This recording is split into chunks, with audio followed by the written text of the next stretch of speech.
Hello everyone, welcome to my YouTube channel Best Knowledge. First of all, please don't forget to like and comment my videos.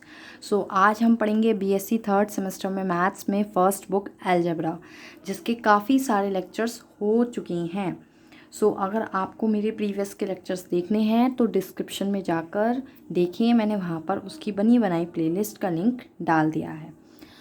इसमें हम 2 chapter cover कर चुके हैं अब तक के अपने प्रीवियस लेक्चर्स में, चैप्टर नंबर 4 ग्रुप और चैप्टर नंबर 5 नॉर्मल सब ग्रुप।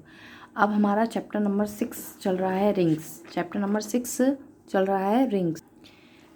चैप्टर नंबर 6 रिंग्स, जिसका एक लेक्चर हो चुका है। आज इसका सेकेंड लेक्चर है जिसमें हम फर्दर टॉपिक्स को कवर करेंगे।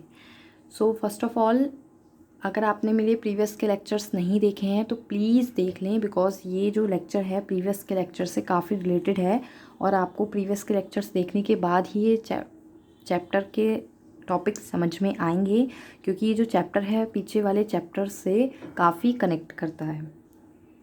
एंड मैं फिर से बता देती हूँ, ये बुक जो है आपकी मैथ्स में बिल्कुल थियोटिकल बुक है। इसमें काफ़ी सारी थ्योरीज़ है, डेफिनेशन है, इसलिए मैंने पहले से ही सब चीज़ों को नोट डाउन कर लिया है। सिर्फ एक्सप्लेन करती हूँ मैं अपने लेक्चर्स में।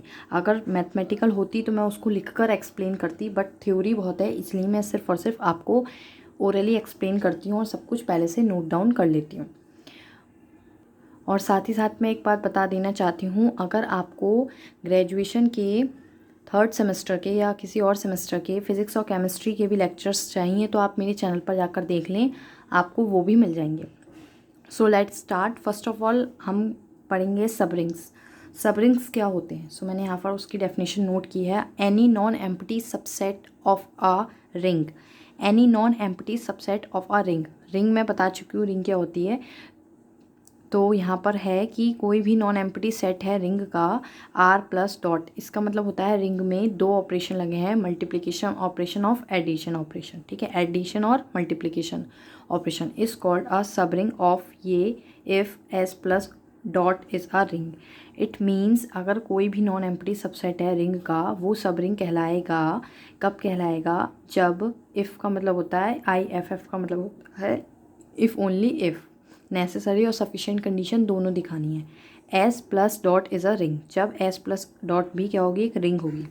तो सब रिंग की एक थ्योरम है, मोस्ट इम्पॉर्टेंट है, इसको अच्छे से समझ लें। The necessary and sufficient condition for a non empty set S of a ring R to be a subring of are. कब होगी? ये 2 कंडीशंस अगर होंगी तो वो किसी भी रिंग की सब रिंग कहलाएगी, नेसेसरी और सफिशिएंट कंडीशन में। ए और बी, इट मीन्स 2 एलिमेंट्स हैं ए और बी जो कि एस से बिलोंग करते हैं, तो उन दोनों का सब्ट्रैक्शन ए माइनस बी भी बिलोंग करेगा एस से। और अगर दूसरी कंडीशन होती है ए और बी बिलोंग कर रहे हैं एस से, तो उन दोनों की डॉट भी बिलोंग करेगी एस से। ये इस दोनों प्रॉपर्टी होती हैं सब रिंग की। जिन स्टूडेंट्स के एग्ज़ाम्स OMR पैटर्न पर होंगे, OMR बेस्ड होंगे, उनके लिए इस टाइप से ये पूरी थ्योरम नोट करके आएगी क्वेश्चन बनकर, और आपको उसमें ऑप्शन पे टिक करना होगा ए माइनस बी बिलोंग एस और ए डॉट बिलोंग एस। क्योंकि मेरे से काफ़ी कमेंट आ रहे थे कि हमारे मैथ्स तो जो एग्ज़ाम है, एग्ज़ाम का जो पैटर्न है वो OMR पैटर्न है, MCQ बेस्ड क्वेश्चन आएंगे, हम कैसे करें? तो मैं उनको बता देती हूँ, मैथ्स कॉन्सेप्चुअल सब्जेक्ट है, आपको पूरा कॉन्सेप्ट से ही पढ़ना है, बेस को क्लियर रखना है। बस आपको छोटी छोटी बातें, मेन फॉर्मूले और इम्पॉर्टेंट थ्योरम्स को याद रखना है, उसी के बेस पर वो MCQ आपके बनाकर देंगे यूनिवर्सिटी वाले। तो कॉन्सेप्ट से ही समझिए मैथ्स को, बिना कॉन्सेप्ट से मैथ्स नहीं होती है। ये थ्योरम थी सब रिंग की। अब इसके प्रूफ की तरफ पढ़ते हैं कि कैसे प्रूफ होगा। लेट एस बी एस सब रिंग ऑफ अ रिंग। हमने कंसिडर कर लिया कि एस क्या है? एक सब रिंग है ऑफ अ रिंग आर की, so that S is itself a ring. तो एस भी क्या होगी? खुद में एक रिंग होगी। अगर किसी रिंग की सब रिंग है तो वो सब रिंग खुद में ही एक रिंग होती है। टू प्रूफ ए और कॉमा बी अगर बिलोंग कर रहे हैं एस से, तो ए माइनस बी भी बिलोंग करने चाहिए एस से, एंड ए कॉमा बी अगर बिलोंग कर रहे हैं एस से, तो ए डॉट बी भी बिलोंग करे एस से। ये हमें प्रूफ करके लाना है। तो first of all, since S is a ring, हमने ये लिया कि एस क्या है? एक रिंग है। तो अगर 2 एलिमेंट बिलोंग कर रहे हैं एस से, तो देखिए ए और बी का माइनस बी ले लिया, बिलोंग करेंगे एस से। S plus is a abelian group, ठीक है। A minus B belong to S, ठीक है। ए और माइनस बी भी किससे बिलोंग कर रहा है, एस से। सो इसी तरह से जिस तरह से हमने यहाँ पर इनकी माइनस लिया, वैसे हम यहाँ पर क्या लेंगे, यहाँ पर जो दूसरा एलिमेंट है ना वो बी के प्लेस पर माइनस बी है। यहाँ पर आप ये मत सोचिएगा कि हम तो मल्टीप्लिकेशन और एडिशन ऑपरेशन लगाते हैं, तो मल्टीप्लिकेशन एडिशन फॉर्मूले के अकॉर्डिंग, एडिशन ऑपरेशन के अकॉर्डिंग यहाँ प्लस क्यों नहीं लगा। यहाँ प्लस इसलिए नहीं लगा क्योंकि जो एलिमेंट है वो आपका बी नहीं है, माइनस के बी है। और अगर माइनस के बी बिलोंग कर रहा है ऐसे, तो जब हम उसमें एडिशन ऑपरेशन लगाएंगे तो ए माइनस बी ही होगा। ये मैं मेरे प्रीवियस के लेक्चर से काफ़ी कनेक्ट कर रहा है, तो इसको समझने की कोशिश करें। सो फिर हम क्या करते हैं, ए और बी बिलोंग कर रहा है एस से, तो उन दोनों की डॉट भी बिलोंग करेगी एस से, इज़ अ सेमी ग्रुप। इसमें ये समझने का है, जो आपकी रिंग होती है उसमें दो ऑपरेशन लगते हैं। अपने प्रीवियस वाले लेक्चर में बहुत अच्छे से बताया है, रिंग में दो ऑपरेशन लगते हैं, मल्टीप्लिकेशन ऑपरेशन और एडिशन ऑपरेशन। सो हमने फर्स्ट ऑफ ऑल यहाँ पर एडिशन ऑपरेशन लगाया है, बट एडिशन ऑपरेशन में तो प्लस आना चाहिए, यहाँ पर माइनस क्यों आया है, बिकॉज यहाँ पर ये प्रॉपर्टी होती है इसकी सब रिंग की, ये कंडीशन होती है कि हमें माइनस लेना होता है। तो माइनस लेना होता है यानी कि एलिमेंट ही माइनस का है, तो उनको ऐड करने पर यहाँ पर माइनस आ रहा है। एलिमेंट जो है बी वो माइनस का ही है। इस तरह से समझिए, अगर दो एलिमेंट हैं ए और बी बिलोंग कर रहे हैं एस से, तो बी अगर बिलोंग कर रहा है एस से तो उसका इन्वर्स यानी कि माइनस के बी भी बिलोंग करेगा एस से। तो यहाँ पर एडिशन ऑपरेशन लगाया और यहाँ पर मल्टीप्लिकेशन ऑपरेशन लगाया। देखिएगा dot A dot B belong कर रहे हैं एस से, सब रिंग से, ठीक है। अब कन्वर्सली प्रूव करते हैं कि suppose that S is a non empty of a subring S such that A B belong कर रहा है एस से, तो ए माइनस बी भी बिलोंग करना चाहिए एस से, एंड ए और बी बिलोंग कर रहा है एस से, तो ए डॉट बी भी बिलोंग करना चाहिए एस से। To prove that S is a subring A belongs to S. अब हमें अब की बार प्रूव करके लाना है सब रिंग है एस, ठीक है। पहले हमने ये चीज़ कंसिडर कर ली थी कि एस सब रिंग है और हमने ये दो कंडीशंस को प्रूव करा था। अब ये दो कंडीशंस को हमने ले लिया है और अब हम प्रूव करेंगे कि एस सब रिंग है। अपोजिट प्रूव करते हैं कन्वर्सली में। सो कोई एलिमेंट है ए जो कि बिलोंग कर रहा है एस, इट मीन्स सब रिंग से, तो उन दोनों को एडिशन ऑपरेशन लगाएंगे तो वो बिलोंग करेगा सब रिंग से। अगर उसका इन्वर्स ले लिया हमने माइनस ए, तो इन दोनों को माइनस करेंगे ज़ीरो, यानी कि hence additive identity exist. Additive identity exist कर रही है, इट मीन्स आपका ए भी बिलोंग कर रहा है एस से, ज़ीरो भी बिलोंग कर रहा है एस से, तो माइनस ए यानी कि ए का इन्वर्स भी बिलोंग करेगा एस से। ए का जो इन्वर्स है वो माइनस ए है, तो हैंस इन्वर्स एग्जिस्ट, इन्वर्स भी एग्जिस्ट कर रहा है। इस तरह से हम ले सकते हैं, ए भी बिलोंग कर रहा है एस से, तो ए माइनस बी भी बिलोंग कर रहा है एस से, तो A minus minus B belong कर रहा है एस से, तो ए प्लस बी भी बिलोंग कर रहा है एस से। तो इस तरह से आपका क्लोजर लॉ भी सेटिस्फाई हो जाएगा। एसोसिएटिव लॉ में हमने तीन एलिमेंट लेते हैं, ए बी सी बिलोंग कर रहे हैं एस से, तो उन दोनों की प्लस आगे पीछे करने पर इक्वल आती है, तो एसोसिएटिव लॉ भी सेटिस्फाई हो गया। कॉम्यूटेटिव लॉ में दो एलिमेंट लेते हैं, बिलोंग कर रहे हैं एस से, तो उन दोनों को आगे पीछे प्लस करने पर कॉम्यूटेटिव लॉ भी सेटिस्फाई हो गया। ये वाली चीज़ें मैं थोड़ा सा डीपली नहीं बता रही हूँ क्योंकि अपने प्रीवियस वाले लेक्चर्स में काफ़ी अच्छे से एक्सप्लेन कर चुकी हूँ, तो बार बार एक ही चीज़ को डीपली एक्सप्लेन करूँगी तो लेक्चर भी काफ़ी लेंथी हो जाता है और उससे कुछ फ़ायदा भी नहीं होता, क्योंकि जो लोग कंटिन्यू देख रहे हैं उनको तो जल्दी ही समझ में आ जाता है। अब देखिएगा नेक्स्ट पे, अभी हमने सेमी ग्रुप ऑफ प्रूफ करते हैं। अभी एलियन ग्रुप प्रूफ करा था। सेमी ग्रुप में अगर दो एलिमेंट है बिलोंग कर रहे हैं सब रिंग से, तो उनकी डॉट भी बिलोंग करेगी सब रिंग से। क्लोजर लॉ सेटिस्फाई हो गया है क्योंकि क्लोजर लॉ में दो एलिमेंट चाहिए। एसोसिएटिव लॉ के लिए तीन एलिमेंट लेते हैं। अगर एसोसिएटिव लॉ में तीन एलिमेंट हैं जो कि बिलोंग कर रहे हैं एस से, तो उन तीनों की डॉट भी आगे पीछे बिलोंग करेगी एस में ही, तो एसोसिएटिव लॉ सेटिस्फाई हो गया। डिस्ट्रीब्यूटिव लॉ में तीन एलिमेंट लेते हैं जो कि बिलोंग कर रहा है सब रिंग से, वो तीन एलिमेंट बिलोंग करेंगे रिंग से। देखिएगा डिस्ट्रीब्यूटिव लॉ में क्या करते हैं, A dot B plus C, फिर A B plus B C, B plus C A, B A बराबर C A plus C A, तो hence distributive law is satisfied, S is a ring. ठीक है, ये थ्योरम थी जो कि important थी और आपको आनी चाहिए। अब इससे जो नेक्स्ट थ्योरम यहाँ पर है इतनी इम्पॉर्टेंट नहीं है, लेकिन फिर भी समझ लीजिएगा, बहुत छोटी सी है। द इंटरसेक्शन ऑफ टू सब रिंग इज अगेन रिंग, सब रिंग। इट मीन्स दो सब रिंग्स का इंटरसेक्शन भी सब रिंग ही होता है। इंटरसेक्शन आपको पता ही होगा, दो सेट्स में से जो कॉमन एलिमेंट होते हैं उन्हें इंटरसेक्शन बोलते हैं। दो सेट हैं, उसमें से हमने जो कॉमन एलिमेंट्स हैं उन दोनों ही सेट में वो उससे एक नया सेट बना है, वो इंटरसेक्शन कहलाता है। ठीक है, 11th क्लास का कॉन्सेप्ट है इंटरसेक्शन। तो अगर दो सब रिंग्स का इंटरसेक्शन भी क्या होगा, सब रिंग ही होगा, नॉर्मल सी बात है। तो देखिए let S1 and S2 be are subrings of ring R. हमने कंसिडर कर लिया कि S1 और S2 टू सब रिंग्स हैं ऑफ रिंग आर की दो सब रिंग्स हैं। To prove that S1 intersection का साइन इस तरह से होता है, S2 is also subring. हमें प्रूव करना है कि S1 इंटरसेक्शन S2 भी सब रिंग होगा। तो देखिए कैसे, अगर दो एलिमेंट हैं A और B बिलोंग कर रहे हैं S1 और S2 के इंटरसेक्शन से, तो सिंपल सी बात है, इन दोनों के इंटरसेक्शन से बिलोंग कर रहे हैं तो A और B बिलोंग करेगा S1 से में भी और A और B बिलोंग करेगा S2 से भी। ठीक है, since S1 is a subring, S क्या है, सबरिंग है, तो सबरिंग की प्रॉपर्टी क्या होती है, अगर दो एलिमेंट बिलोंग कर रहे हैं S से तो A माइनस बी भी बिलोंग करेगा S1 से और A डॉट बी भी बिलोंग करेगा S1 से। ये प्रॉपर्टी दोनों कहाँ से लगी है, सबरिंग की डेफिनेशन से, सबरिंग की कंडीशन से, कि अगर दो एलिमेंट हैं A और B बिलोंग कर रहे हैं S1 से तो उन दोनों का माइनस A माइनस बी भी बिलोंग करेगा S1 से और A डॉट बी भी बिलोंग करेगा S1 से। Since S2 is a subring, S2 क्या है, सबरिंग है, तो A और B दोनों बिलोंग कर रहे हैं अगर S2 एलिमेंट S2 सबरिंग से, तो उन दोनों का माइनस A माइनस बी भी बिलोंग करेगा S2 से और उन दोनों की डॉट A B भी बिलोंग करेगी S2 से। इस तरह से यहाँ पर 4 इक्वेशंस हमें मिल चुकी हैं। 4 इक्वेशंस, इन 4 इक्वेशंस की हेल्प से हम क्या करेंगे, देखिए from equation first and second, first और सेकंड का यूज़ करके लिखेंगे A माइनस बी बिलोंग कर रहा है S1 इंटरसेक्शन S2 से, और from equation second and fourth से A डॉट बी बिलोंग कर रहा है S1 इंटरसेक्शन S2 से। अब ये फिफ्थ और सिक्स इक्वेशन से ये कंक्लूजन निकलता है कि A और B इंटरसेक्शन होंगे S1 इंटरसेक्शन S2 के, क्योंकि A माइनस बी बिलोंग कर रहा है S1 इंटरसेक्शन S2 से और A डॉट बी भी बिलोंग कर रहा है S1 इंटरसेक्शन S2 से। Hence S1 intersection S2 is also a subring. Most important थी ये, वैसे छोटी सी थी, प्यारी सी, इसलिए ये इंपॉर्टेंट में हो जाती है। ठीक है, अब सब फील्ड्स पढ़ते हैं। अब ये हमने पढ़ा सब रिंग्स, रिंग्स पढ़ा, उसके बाद फील्ड पढ़ा था, ऐसी सब रिंग पढ़ा है, अब उसके बाद हम सब फील्ड्स पढ़ेंगे। ठीक है, तो सब फील्ड क्या होता है, a non empty subset F dash of a field. देखिए फील्ड को डिनोट करते हैं एफ से और सब फील्ड को डिनोट करते हैं एफ डैश से। ठीक है, if F dash is closed with respect to the composition in f and f dash itself a field relative to these operation. It means कोई भी नॉन एम्प्टी सबसेट है जिसको हमने एफ डैश से denote कराया है वो हमारा सब फील्ड कहलाएगा।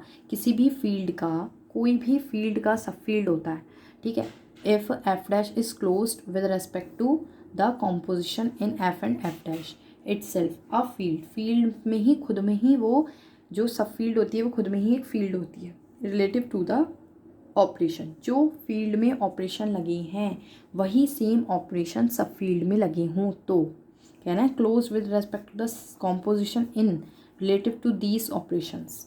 ठीक है, तो ये होती है सब फील्ड की डेफिनेशन। अब आता है next most important topic, ideals. तो आइडियल्स दो तरह के होते हैं, लेफ्ट आइडियल और राइट आइडियल। ठीक है, left ideal and right ideal. तो आइडियल्स में सबसे पहले left ideal, a non empty subset S of a ring R is called left ideal of R if. कोई भी नॉन एम्प्टी सबसेट एस, ठीक है, ऑफ अ रिंग, रिंग का left ideal of R, it means left ideal कहलाएगा उस ring का, कब कहलाएगा, जब ये दो कंडीशंस होंगी। S is additive subgroup of R1, यानी कि एस जो है आपका कैसा होना चाहिए, एडिटिव सब ग्रुप होना चाहिए ऑफ रिंग का। And for every condition small r belongs करना चाहिए कैपिटल R से, यानी कि स्मॉल r जो बिलोंग करेगा वो कैपिटल R से। यहाँ पर कैपिटल R क्या है, ring. For every condition small n belong करना चाहिए कैपिटल S से, आर एस भी बिलोंग करना चाहिए S से। ठीक है, सिमिलरली यहाँ पर है राइट आइडियल में, राइट आइडियल की भी यही सेम डेफिनेशन है, a non empty subset S of a ring R is called right ideal if S is additive subgroup of R ring का। यहाँ पर S is additive subgroup है, यहाँ पर भी सेम है, फर्स्ट पॉइंट तो S is additive subgroup. For every condition R belong कर रहा है एस से, आर से, कैपिटल आर से, and for every condition S belong कर रहा है एस से। बट यहाँ पर आर एस के प्लेस पर क्या हो गया, एस आर इक्वल्स टू के एस है, बिलोंग करना है एस से। इट मीन्स यहाँ पर एस से मल्टीप्लाई हमने, नहीं सॉरी, आर से मल्टीप्लाई हमने लेफ़्ट साइड में कराई है, इसलिए इसको बोलते हैं लेफ़्ट आइडियल। यहाँ पर हमने आर की मल्टीप्लाई राइट साइड में कराई है, इसलिए हम इसको बोलते हैं राइट आइडियल। ठीक है, ये चीज़ पहचान रखिए कि हमने यहाँ पर राइट साइड में कराई है आर से मल्टीप्लाई, इसलिए इसको राइट आइडियल, और यहाँ पर हमने लेफ़्ट में मल्टीप्लाई कराई है आर की, इसलिए इसको लेफ़्ट आइडियल। ठीक है, सो आइडियल्स की डेफिनेशन यहीं से आपको करेक्ट होकर मिल जाती है।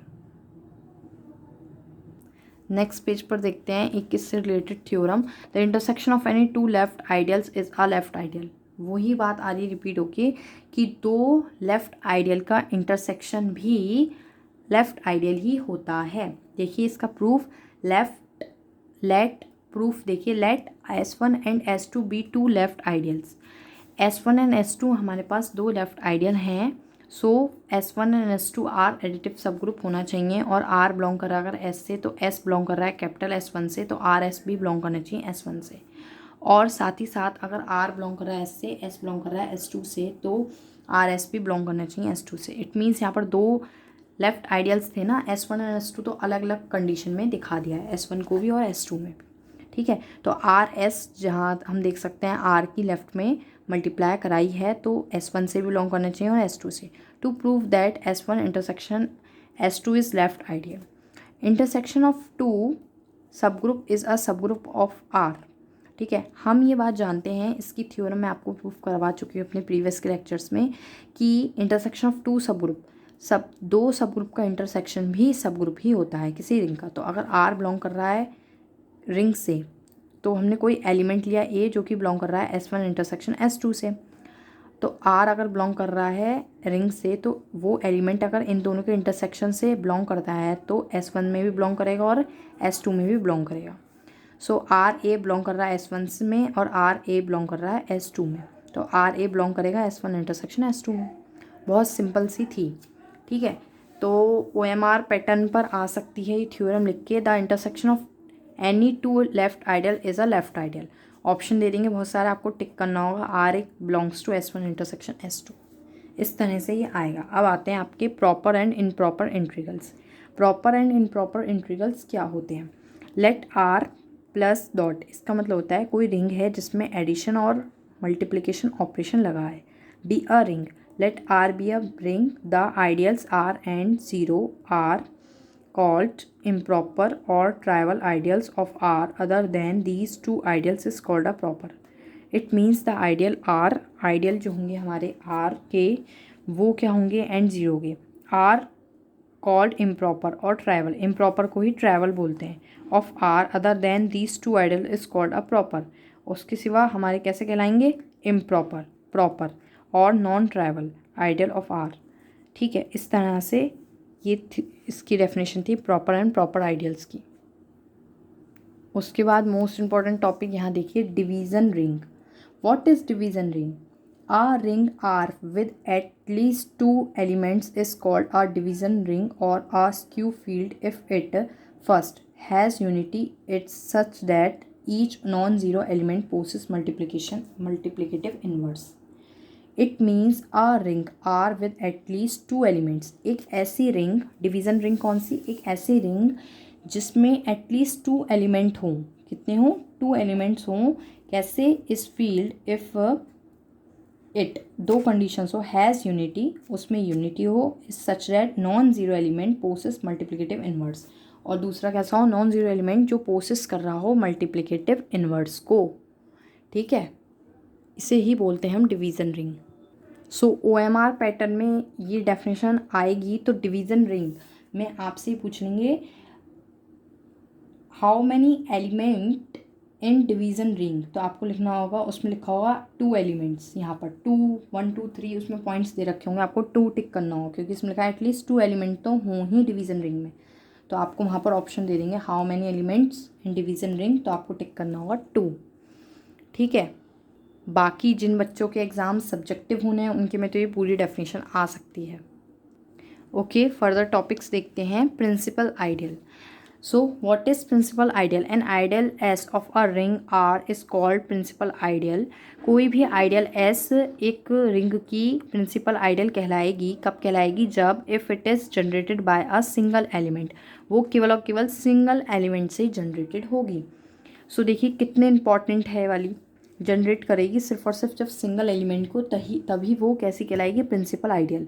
सो अगर कोई एलिमेंट है ए बिलोंग कर रहा है रिंग से and is written as S belong कर रहा है ए, एस इक्वल्स है, सब रिंग इक्वल है ए से, तो ये बनेगी आपकी प्रिंसिपल रिंग की डेफिनेशन। एस जनरेट कर रहा है प्रिंसिपल आइडियल को, तो आइडियल में ये R A plus A S plus M A, R S belong कर रहा है आपके रिंग से और एम बिलोंग कर रहा है जेड से, इक्वल्स टू ए। ये जो कंडीशन है, ये जो प्रॉपर्टी है ना, ये स्टेटमेंट है प्रिंसिपल आइडियल का, R A plus A S plus M M. ठीक है, तो अगेन मैं बार बार बता देती हूँ क्योंकि मेरे पास कमेंट आ रहे बच्चों की कि किस तरह से हमारे OMR पैटर्न पे बनेंगे, तो वो बच्चे बिल्कुल भी परेशान ना हों, उनके डाउट्स ही मैं क्लियर कर दे रही हूँ कि आपके में आ सकता है इन principal ideal of a ring is called principal ideal. ठीक है, तो आएगा व्हेन, सो आप लिखे उसमें लिखा होगा generated by a single element, तो आपको टिक करना होगा सिंगल एलिमेंट जनरेटेड बाय, वहाँ पर ऑप्शन दे रहे होंगे single element, double element, none of these, तो आपको टिक करना होगा सिंगल एलिमेंट। यही इसकी मेन बात है प्रिंसिपल आइडियल की, जब सिंगल एलिमेंट से ही जनरेटेड होती है। फिर आता है क्वोशिएंट रिंग, हमने पढ़ा था अपने प्रीवियस के लेक्चर्स में क्वोशिएंट ग्रुप, इसी तरह से हम पढ़ेंगे क्वोशिएंट रिंग। ठीक है, let S be a ideal of a ring R, S क्या है, आइडियल है ऑफ अ रिंग आर का। Let R by S denoted the family of coset, R by S इस तरह से हम लिखेंगे, डिनोट करेगी family of coset, of cosets भी मैं पढ़ा चुकी हूँ अपने प्रीवियस लेक्चर में, of S in R, R by S equals to के S plus one such that A belong कर रहा है आर से। Let S plus A and S plus B arbitrary elements of R by S, define the operation of addition and multiplication of R by S as follow, इस तरह से S plus S plus B होता है S plus A plus B. The ring R plus R by S plus dot is called a quotient ring और factor ring और difference ring और residue class ring. It means जो quotient ring है उसका statement ये है, ये है क्वोशिएंट रिंग का, R by S, S plus A और सच डैट ए बिलोंग कर रहा है आर से, और इस तरह से ये यूज़ किया जाता है S plus A plus S plus B, तो S plus A plus B. ठीक है, तो साथ में ये बात ध्यान रखें कि क्वोशिएंट रिंग को और किस किस नाम से जाना जाता है, quotient ring, factor ring, difference ring और रेशियो रिंग। आ सकता है MCQ में कि क्वोशिएंट रिंग को और किस किस नाम से जाना जाता है, फैक्टर रिंग, डिफरेंस रिंग, आपको कुछ भी दे सकते हैं उसमें नॉर्मल, तो रेसिड्यू क्लास रिंग, तो आपको देख के टिक करना है कौन सी वाली करेक्ट है। और आपको ये भी दे सकते हैं S plus A plus S plus B equals to, खूब सारे ऑप्शन दे देंगे आपको, उसमें टिक करना होगा S plus A plus B. तो ये होती है क्वोशिएंट रिंग की डेफिनेशन। इससे ही रिलेटेड थ्योरम है, वो चाहें तो आप कर लेना या स्किप भी कर सकते हैं क्योंकि इसकी क्वोशिएंट रिंग की थ्योरम इतनी ज़्यादा इम्पॉर्टेंट नहीं होती है। उसके बाद इसमें कुछ टॉपिक्स आते हैं, isomorphism of ring, homomorphism of ring और kernel of a ring homomorphism. So मैंने आपको आइसोमॉर्फिज्म ग्रुप, होमोमॉर्फिज्म ग्रुप और कर्नल्स ऑफ अ ग्रुप सब कुछ पढ़ाया है, बिल्कुल सेम एज इट इज़ होता है, वहाँ पर ग्रुप के प्लेस पर रिंग आ जाती है बस। तो आप ये सारे टॉपिक्स सेल्फ भी कर सकते हैं। ठीक है, एक छोटा सा प्यारा सा क्वेश्चन देख लीजिए, इस टाइप के क्वेश्चंस एग्जाम्स में आ जाते हैं, काफ़ी लॉजिकली क्वेश्चंस होते हैं। देखिएगा, show that every homomorphic image of a commutative ring is commutative. It means ये कह रहे हैं कि हमारी एवरी होमोमॉर्फिक इमेज जो होती है ऑफ अ कॉम्यूटेटिव रिंग की वो कैसी होती है, कॉम्यूटेटिव। सो इसको देखिए प्रूफ कैसे करेंगे। Let R be commutative ring, R क्या है, एक कॉम्यूटेटिव रिंग है। Let F be a homomorphism mapping of R onto ring R dash, यानी कि कोई होमोमॉर्फिज्म मैपिंग हो रही है ऑफ आर से R dash, then R dash is homomorphic image. R dash कैसी होगी, होमोफॉर्म इमेज होगी किसकी, आर की, रिंग की। लेट ए डैश बी डैश बिलोंग्स कर रहे हैं आर डैश से, ए डैश और बी डैश कहाँ से बिलोंग कर रहे हैं, आर डैश से, तो ए डैश बी डैश क्या होगा, F A F B, F A B F B A. ठीक है, यानी कि F A dot F B के, तो एफ ए बी को क्या लिख सकते हैं, एफ बी के इक्वल, तो एफ बी एफ ए, तो ए डैश बी डैश इक्वल हो गया बी डैश ए डैश के। तो ये हमने प्रूफ कर दिया कि कॉम्यूटेटिव रिंग भी कॉम्यूटेटिव होती है। कॉम्यूटेटिव लॉ यही तो कहता है, आगे पीछे डॉट करेंगे, ए डॉट बी इक्वल्स होता है बी डॉट ए के, तो यहाँ पर है A dash dot B dash equal होगा बी डैश ए डैश। ठीक है, और ये सब चीज़ें जो लगी हैं एफ ए एफ बी, ये होमोमॉर्फिज्म के रिंग के डेफिनेशन से लगी हैं। उसमें होमोमॉर्फिज्म की डेफिनेशन में होता है A B equals to F A dot F B, और F A dot F B equal होता है एफ ए बी के, और एफ ए बी भी इक्वल होता है एफ बी ए के। सब प्रीवियस वाले लेक्चर्स में सब कुछ करा चुकी हूँ मैं।